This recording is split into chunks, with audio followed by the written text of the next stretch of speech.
18 under the boat, 18, 19. The lump rod does show up to about 17.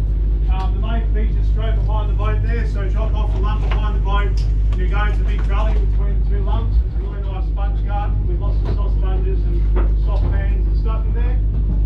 Then around the bottom of this other lump you've got some nice penetrations, scriptures and stuff through here. And then to the south there's a really nice leaves that runs all the way along the south of the site.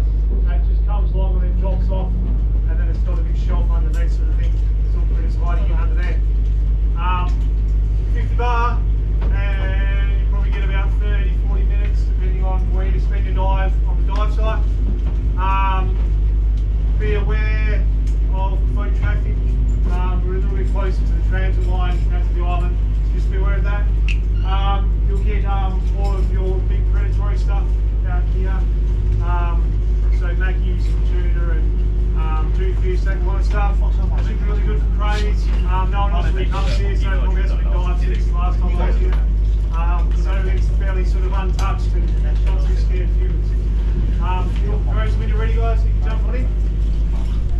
Alright, Juice Outdoors, let's go wet.